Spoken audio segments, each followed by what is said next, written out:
Hello दोस्तों, good morning. हमारे YouTube channel में आपका स्वागत है। आप लोग कैसे हैं? उम्मीद करती हूँ अच्छे होंगे। हम भी अच्छे मस्त मस्त है। नहाई नहीं हूँ, खाना बना रही हूँ। खाना बन जाएगा, उसके बाद नहाऊंगी। पूजा पाठ करना भी है।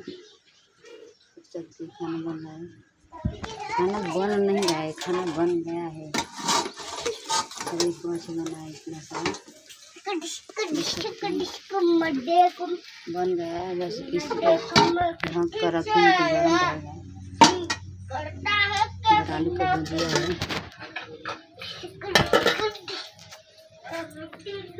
दाल चावल रोटी घर पे है।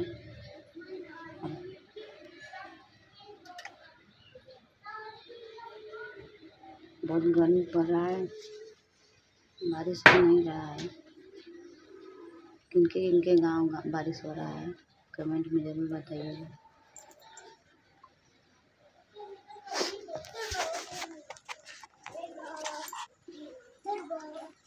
हमको भी प्यार दुलार दीजिए।